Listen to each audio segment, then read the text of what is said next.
بسم اللہ الرحمن الرحیم۔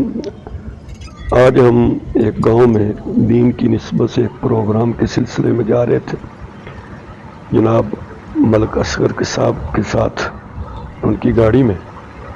تو یہ زمینیں ہیں، آج کل ان زمینوں پر گندم کی فصل جو ہے وہ اگائی ہوئی ہے، اور پھر یہ دانے، پھر یہ تنے، پھر ان کے اوپر وہ سٹے لگ جائیں گے اور ان کے اندر پھر دانے ہوں گے، اور کسان کو اللہ اس کی محنت واپس کر دیتا ہے، اور کبھی کبھی یہ ضائع بھی ہو جاتا ہے۔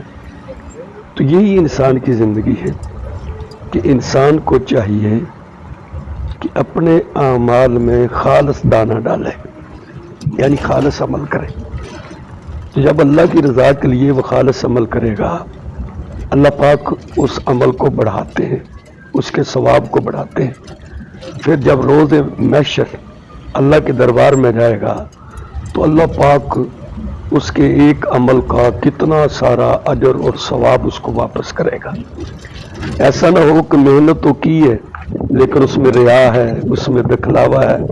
تو جیسے کسان کی کھیتی پک تو جاتی ہے مگر جل گئی ہے، کوئی آفت آ گئی، ختم ہو گئی، تو ایسے نہ ہو کہ عبادت تو ہو لیکن ریا کی وجہ سے عمل ضائع ہو جائے، تو اس سے بڑا آدمی کوئی ناکام نہیں ہوگا۔